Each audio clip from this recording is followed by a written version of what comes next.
I'm Imogen. I'm a girl.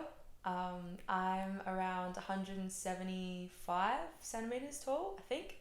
Um, I'm about 58 kilos and I'm 24 years old. Our next question is, what do you love about your body? Oh, wow.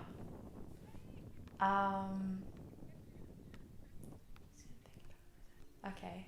Um, what I love about my body is the way it allows me to move, quite simply. That's probably my favorite thing about my body is that I love movement, I love walking, I love exercise, I love being out in nature and even just being able to stretch or sit or eat even. I really love, I guess, the seemingly simple things that my body does, just like moving, like taking me from one place to another.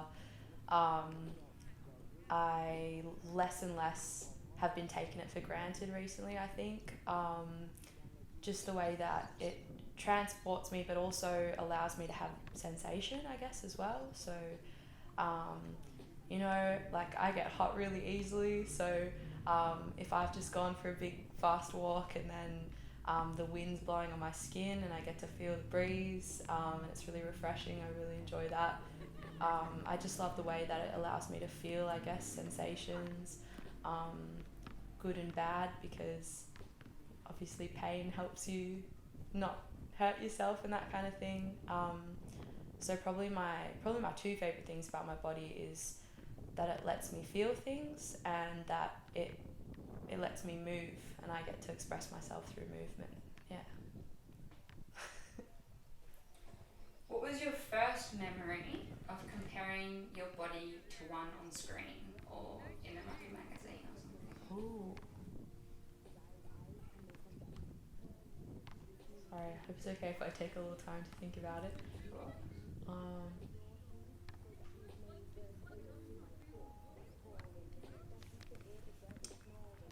um, so So, what was my first memory of comparing my body to someone on screen, like TV or film, or magazines? I probably had an earlier memory of this, but I think the really significant one that I can remember is Buffy the Vampire Slayer. I used to froth that show when I was about 12 years old. I remember I stayed home sick from school and my dad got like a DVD of it, first 4 episodes for me to watch, and I was instantly hooked and I loved it and I thought she was the coolest chick ever, because she's like fighting vampires and shit and like, she always wore the most, even when she's fighting demons, she's like wearing the most meticulous outfits and like sick leather jackets and stuff.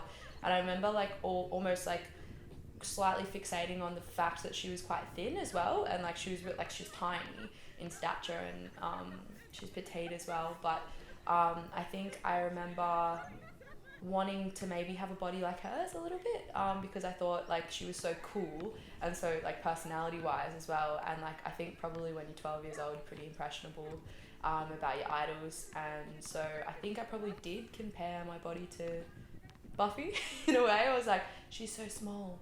I'm not that small. Maybe I should be smaller. Maybe. But I think I came to realize pretty quickly that I just had a different body shape. Other than that, I think that most of all I compared my body to my friends, rather than people on screen, because I found it a bit harder to relate to people on the screen. But my friends, I think, especially as I came into my adolescence, I was more constantly comparing my body to my friends rather than people on camera. Yeah, on screen. Like, in what way would you compare yourself to your friends? Well, for example, should I include the question again? Or Yes. no? For example, I had this one friend, and I thought she had the most beautiful skin in the world. Like, I was quite obsessed with skin when I was maybe like 12, 13, 14 years old. and I thought she had the most like goldeny kind of smooth skin, and I was just getting my first pimples and stuff, and I was really self-conscious about my skin, so I compared skin a lot to other people, and particularly with her, I just thought this girl was beautiful and she was my friend, and I also really thought her legs were so beautiful. She had like these strong legs because she rode to school every day, and she did like sports and bikes. She did like bike riding and swimming and stuff, and she had really strong legs. And I thought my legs were too little, actually. I thought like my legs were too thin. So I remember always just really wanting thin legs. Oh, and I used to compare my legs to Miley Cyrus's legs. Because I thought this friend and Miley Cyrus both had like really strong built legs, and I thought that was the most attractive thing in the world. So yeah, there you go. That's a couple of people I would compare myself to at that young age. Yeah. That's great. Yeah. Interesting. I reckon it was like the dancer, kind of like athletic body. Maybe, yeah, or more just like the thickness wasn't even necessarily the definition of the legs. It was more like the thickness of the legs. I think I was like pretty skinny before that, and I was a little bit self-conscious that I thought legs were meant to be thick and strong for some reason. So I thought that my legs, especially like my shins, were a little bit thin, and I'd just get so like I just really admired this girl's legs. I would just look at them and be like, look at her calves, they're so big and strong. I wish I had legs like that. Why don't I have legs like that? Yeah. Yeah. So there you go. Interesting. No, it just shows that like everyone's gonna be fixating on something that they don't have. Yeah. You know, like most girls would be like, my legs are too thick. Yeah. And then you were like, my legs are too skinny. I know. Yeah. You know, like skinny is kind of like the, you know, the like admired body. Yeah. It's interesting that Like that was something that you were. yeah, I was really fixated on it for a few years there. Yeah. Cool. Primary school kind of days. Yeah. And the skin thing too. Yeah, that was a long-lasting one. The skin, yeah, for sure. Like I had a period of time, I think, in about year 6 where I just didn't want to look in the mirror at all. I didn't look in the mirror for about a year, I think, just because I was so sad about the state of my skin. Because I was like, you know, just like also I had just started. I think I'd gotten my first little job doing something, so I started earning some pocket money, and I had discovered how to, like, buying lollies and buying sugar and treats, and I was sort of eating a lot of treats because I love treats, and then I suddenly started getting more pimples, and I got really sad about it and just like avoided looking in the mirror at all, because yeah, I just couldn't stand the thought of having pimples or having like, you know, redness and that kind of thing. So yeah, always admired beautiful skin. I think like that's one of the most beautiful things, physically attractive things in a person. Yeah.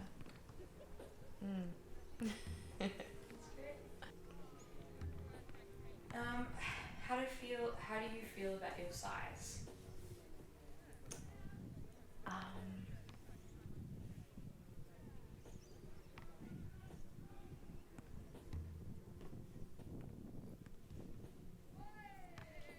How do I feel about my size?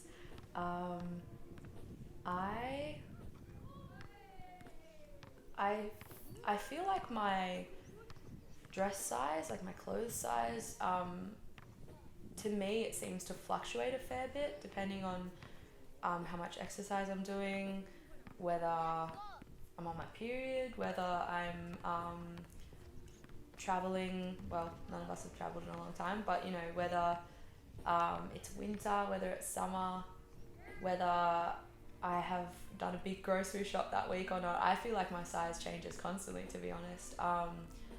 So the way I'm feeling about it changes a lot too. But I think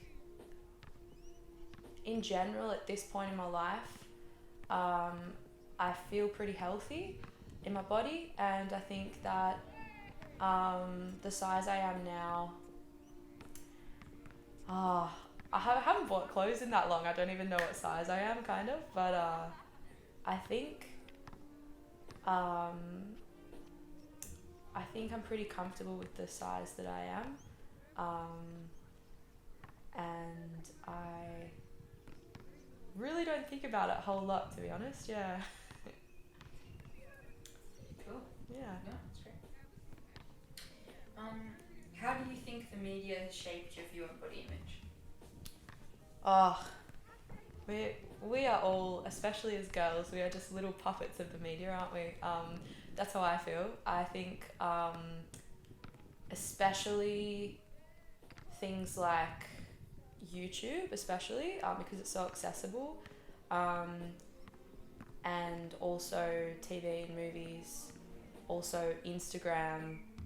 I'm just thinking about when I was a teenager, the way that media has shaped body image for me. That was the question, right? Body image? Yeah.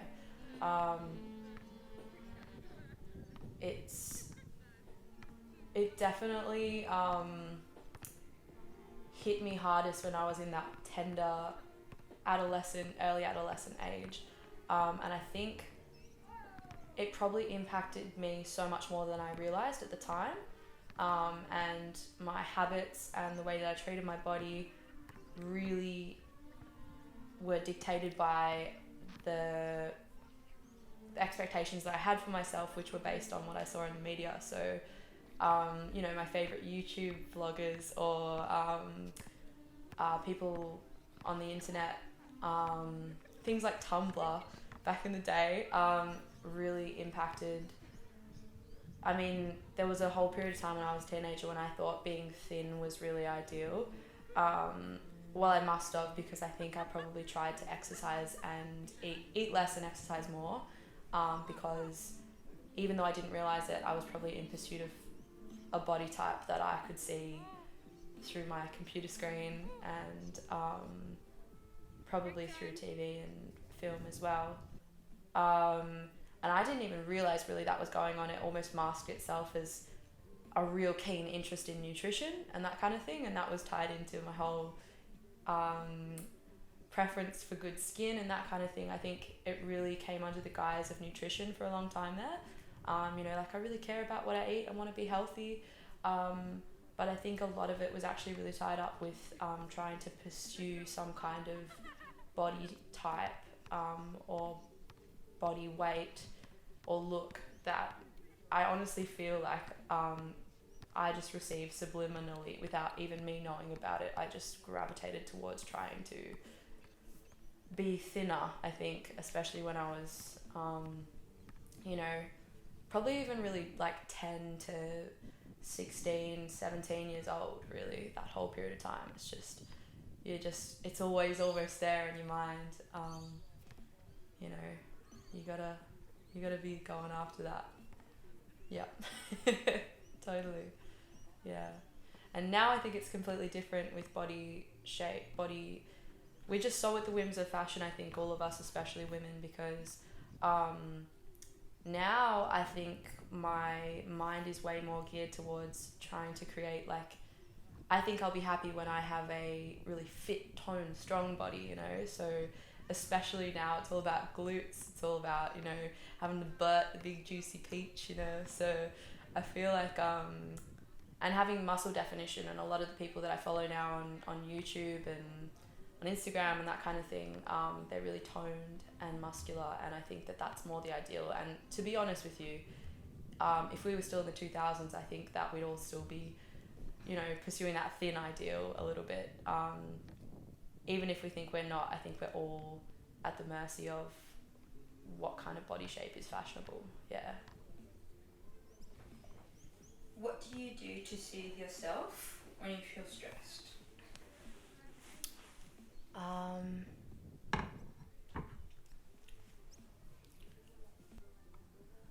When I'm feeling stressed, I think I tend to soothe myself through exercise predominantly, because it's almost like sometimes when you're stressed, you're so frantic and you have a build up of energy and you need to get it all out. At least that's kind of what it feels like for me. Or even if I'm already exhausted, I think going for a run has always been like one of the things that it just leaves me exhausted afterwards, and I'm almost like not stressed anymore because I just don't have the energy to be stressed, you know. So going for a run has always just like putting some pumping tunes on and just going for it, you know. Running has always made me feel less stressed. Probably extends to any kind of exercise, but generally a run is how I know how to soothe myself.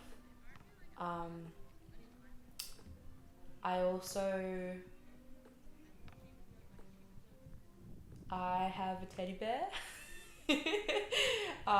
that I like to give a little cuddle. If I feel really overwhelmed, sometimes I'll just come lie down on this bed and have a little cuddle with my teddy bear. That kind of helps me sometimes. Other ways that I soothe myself, I think,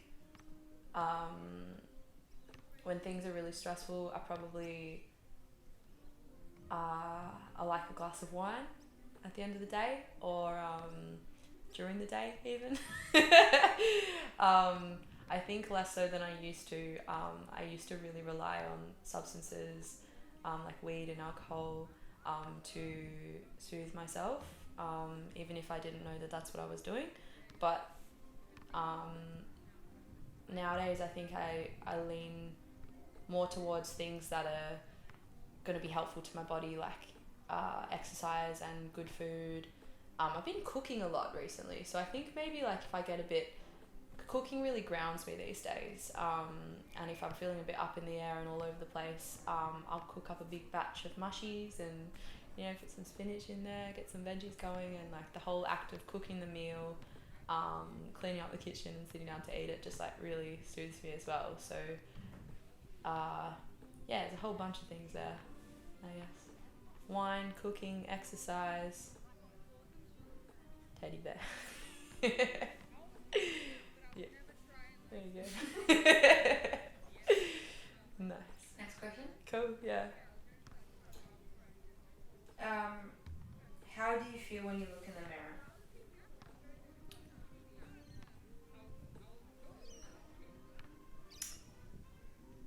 The way that I feel when I look in the mirror is so subject to change, day to day and moment to moment. I think a lot of the time it's so dependent on my mood before I even see myself in the mirror. If I'm feeling happy, contented, loved, I think that it's easier for me to see myself as beautiful.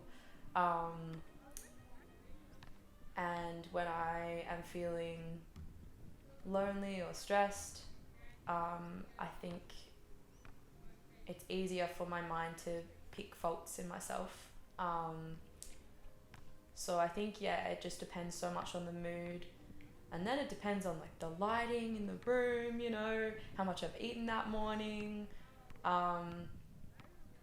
Yeah, but in general, I think as I've gotten older, I've learnt to appreciate the way that I look more than I used to, and just not even appreciate, but just accept the way that I look.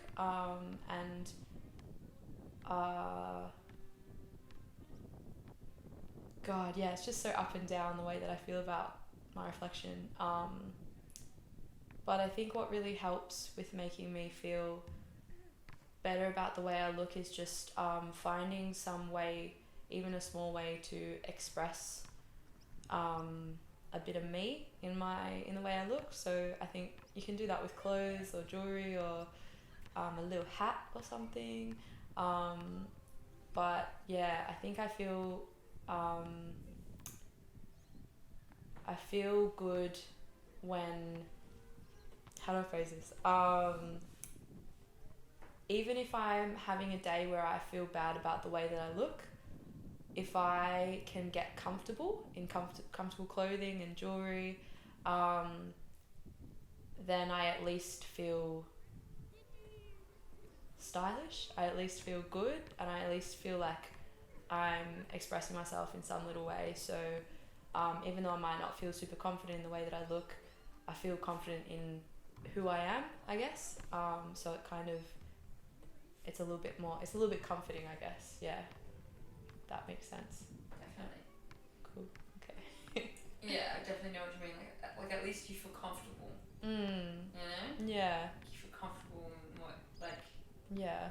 you know, definitely like my version of that is like if I'm feeling like really unattractive that day. I think like with my last film, I found out like a lot of people will just like dress really pimping, like put on makeup, or just like fake it till you make it kind of situation. Yeah. And then through by putting all the things on, you're like, that's not so bad. Yeah. Like, even if you're not having the best hair day, you're not having the best skin day, or you're just fucking tired and stressed or hungover. Yeah. If you do all the things, people are like, bro, you look so good, but it's like, no, I just put on makeup because I'm fucking hungover. Yeah. So I think it's definitely like pretty common. Totally. That feeling. Yeah, even if you don't feel good about the way you look, you can make yourself feel comfortable. And yeah, you can add confidence in some ways. Yeah, totally. Yeah. Next question. Yeah, let's do it. Do you think the way you feel in your body impacts the way people respond to you? I think the way you feel in your body definitely impacts the way people respond to you, for sure, because it really dictates the whole way that you move and communicate. You do so much communication through the positioning of your body and your movements and your facial expressions, and I think if you're feeling not very confident, and you're feeling timid, or you feel like you have bad breath, that's a big one. I think that when you know you're feeling unconfident because you're like, is my breath, it's probably good, then you can't really even talk to people properly. You know, you can't even have a conversation with someone. And the same thing goes about the way you feel about how your face is looking. You know, if you've got a pimple, you're sort of hiding it a bit, you're sort of not looking at them properly, or even if you're just not feeling good about yourself for whatever reason, like you don't feel like your body is doing you justice that day, whatever it is, I think even just your mood isn't right, your mood's off, I think that it really impacts the way that you interact with people and probably the way that they perceive you, because you're almost shying away from them. I found that I'm so much more present and I have so much more attention to give to people when I'm feeling just baseline confidence. You know, I'm good, like, how am I? Yep, you're alright, sweet, cool. And then I can give my attention to you because I don't have all this mental energy just like ticking away of, oh fuck, my hair's not right, how am I looking, blah blah blah blah blah blah blah. You know, you have so much more energy and focus to give to people when you just feel you don't have to worry about the way that you are. Yeah. I think. Well, the next question kind of leads into this. It's like, what do you expect of your body or yourself in order to have confidence, like in order to feel good in yourself? Like, what do you need for that baseline you were just talking about? Yeah. I expect my body to do so many things for me.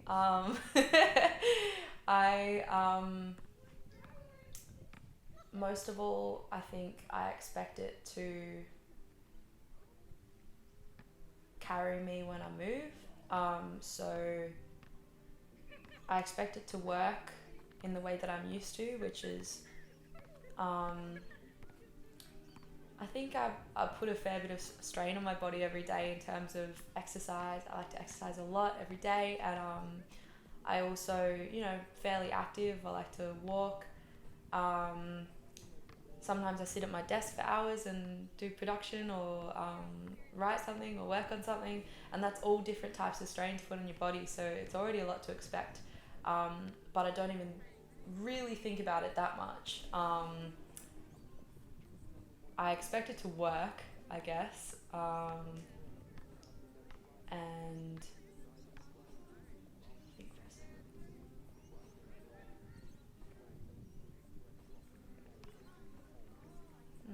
like you were saying before, like, I don't have a pimple, my breath is good, my hair's good, like, is it, like, if your body's just working the way it needs to, do you feel quite confident, or do you also need, like, physical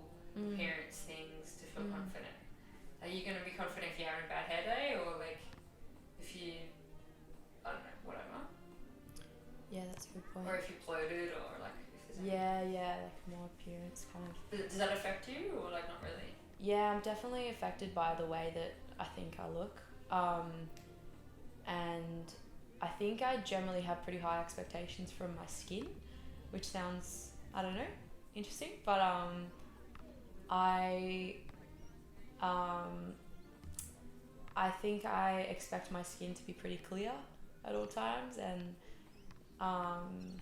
if it's not really the worst thing in the world to me anymore. But at the same time, it probably does impact my confidence a little bit, because your face is so the first thing that everyone sees when you communicate with them.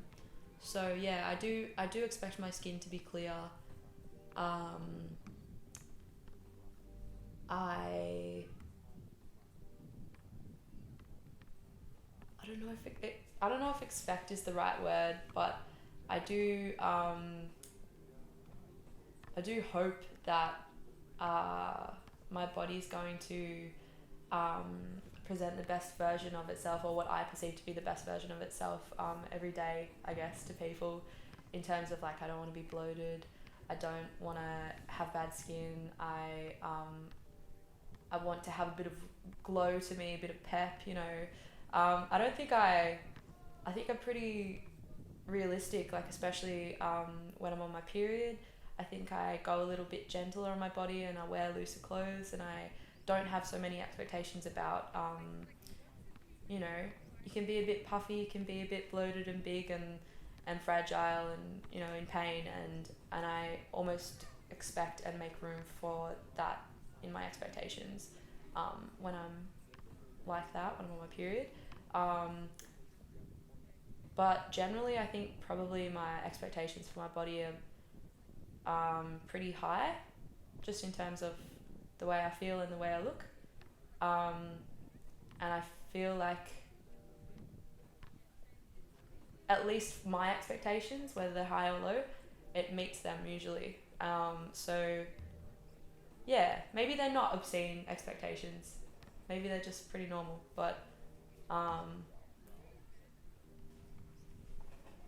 So, do you ever compare your current body to a previous version of itself?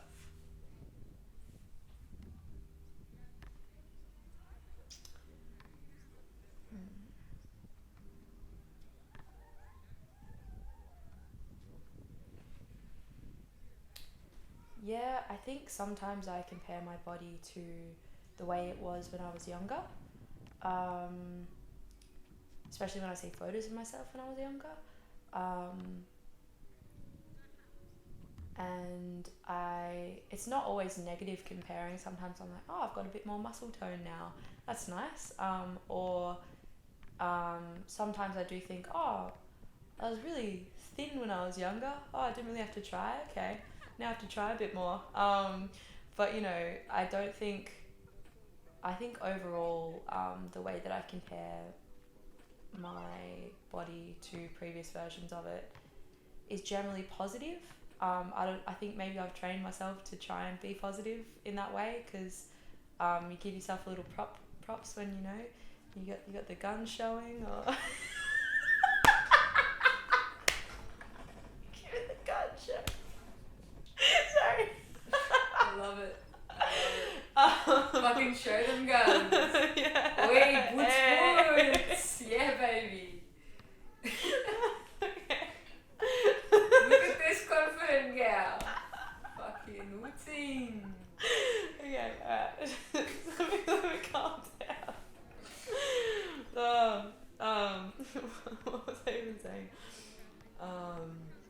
You said it's pretty positive. You Yeah. compare, but mostly you feel better in yourself. Mostly in the positive, yeah. In the past, I definitely compared myself to, like, you know, day by day. Oh, but the other day I was way less bloated, this, that. But I think now I have an understanding of my own cycle, and also of my own, just have a little bit more props for myself from day to day. So yeah, I think it is generally pretty positive these days. Yeah. Awesome. If I could go, sorry, I won't tell. If I could go back in time and give my younger self advice about my body, or about the way I feel about my body, it would definitely, one of the things I would say would be listen to your body. Just really try and listen to it. It's not always going to be doing exactly what you want. You're going to have expectations and you're going to really, really want them to come true immediately. But just remember that not only is your body there to serve you, but you're also there to serve your body. And you're not as invincible as you think you are. Try and, I swear my mum's told me this so many times, listen to your mum. I think I would say to myself, just be gentle with your body and with your mind and with yourself as well. But just try and listen and stop for a moment, just slow down, and try and hear if your body is telling you that something's too much. Your body is so smart. So much of the time I think your body's smarter than your brain. So just try and listen to what your body's telling you, whether it be about a situation, don't go there, don't this person, or, you know, whatever it is. But also things like pushing your body too far, taking too many drugs, whatever it is. I think your body knows best a lot of the time. So number one piece of advice, just listen to your body, listen to yourself, slow down so you can facilitate that. And then I think the other piece of advice would just be, don't worry about it. Just don't worry about it. It's going to be okay. It's not the most important thing in the world what your body looks like. It's like, who can tell a 14-year-old girl that? Like, you can't. But at the same time, it's all going to be okay. You're going to come to a place in your life where you feel good about your body. You feel happy, you feel accomplished, and you're happy more than ever with what your body's doing for you. So don't even worry about it. Just don't worry about it. It's going to be okay. And it so doesn't matter what people are thinking about you, especially what boys are thinking about you. They're probably not even thinking about, like, don't even worry about it. Just focus on doing things with your body, focus on learning to play the guitar, focus on doing your music, focus on gaining knowledge and skills and things you can do with your body, because everything will fall into place. Your body will continue to serve you as long as you listen to it, and just don't worry about it. It's gonna be okay. Yeah. Oh.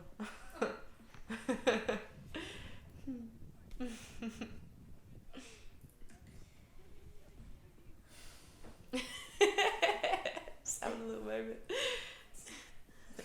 If you had a child, Mm-hmm. what ideals would you want to pass on to them in relationship to their size and body? So that was you and your younger self. Mm-hmm. What would you tell your kids? Hmm. Especially like while they're growing up and learning how to be in the world. If I had a child, the most important quality, I believe, that I could pass on to them would be kindness and a sense of kindness towards others. But it also extends to a sense of kindness towards themselves. And I think that naturally flows into the way that they view their size and their body, because if you have an element of gentleness and acceptance about others, but also about yourself, I think that can't help but flow into body image, because it's your body and it's going to be what it's going to be. And as much as you can work towards healthy ideals, a certain amount of it is just acceptance, and you have to just accept what your body is and the hand that you've been dealt. And I think with acceptance comes so much freedom, relief, enjoyment, and health and well-being. So probably kindness and acceptance is what I'd want to pass on to kids of mine, especially in relation to body image, and also just a sense of pride in whatever you look like, because it's your body, and like, especially if you're taking care of it, then you should be proud of your body. It doesn't matter what it looks like. really doesn't matter what it looks like, as long as you're treating your health as the most important priority, and you're really looking after yourself, then just be proud of it. Just be happy, be confident. It doesn't matter what it looks like. Yeah, that's probably what I. Yeah, and just go after your dreams. Just use your body for what you want to do with it. Don't take care of it, but also just don't worry about it again. Yeah. Mm. Next question. Mhm. Are there any ways you wish you were kinder to your body? I wish I was kinder to my body in the sense that I didn't have any expectations from it, I guess, in the sense of how it looks. I wish I was kinder to my body in that I didn't expect it to look any kind of way, because I think that really having neutral expectations about how your body's going to look is ideal. And if you can focus on health and the way you feel, ideal. You don't. I think that a lot of grief comes from wanting your body to look a certain way and then not feeling like it does. So of course I have expectations about the way that I want my body to look, but in a way I wish I didn't, because I think that if my only concern was the way that I am health-wise, then I think, happy days it would be. You wouldn't have all this unnecessary stress, if you weren't worried. If I wasn't worried about the way that my body looked, then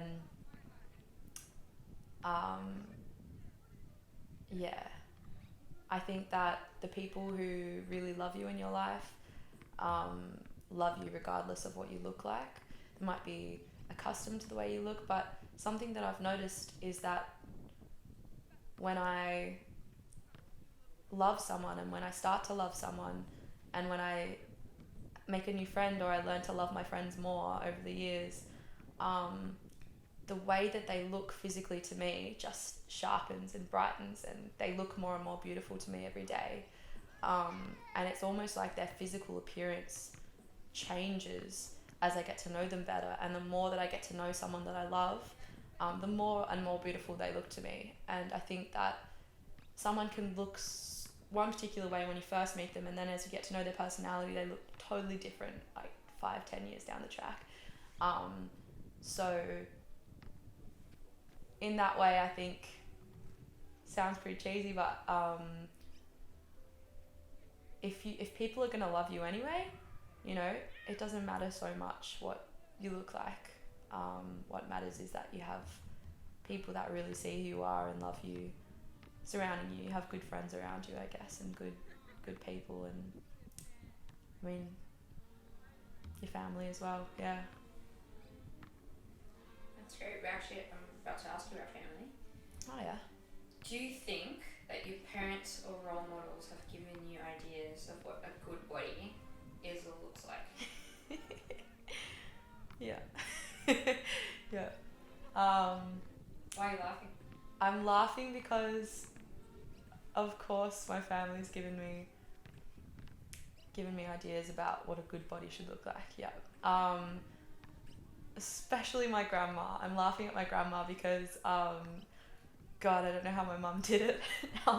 She was hyper focused on the way that everyone's body looked, and if there's a tall guy, if you have a tall friend over, she was just constantly oh, he's tall, isn't he? Or oh, look at her legs. She was also a bit deaf and had Alzheimer's, so by the time I was like teenagers, the body comments were constant. Oh, she's got nice legs, doesn't she? Oh, he's very tall, isn't he? Look at her boobs. Like constant comments. And more as she got older, I think she regressed into that. But also, when my mum was growing up, I think she probably just copped it in terms of body image. I think that my grandma gave very confusing messages to all her kids, including my mum, when it came to body image, because even though she was hyper fixated on it, and she'd always be, oh, you've put on a bit of weight, haven't you? Oh, you on a diet? I was always on a diet at your age, those kind of comments.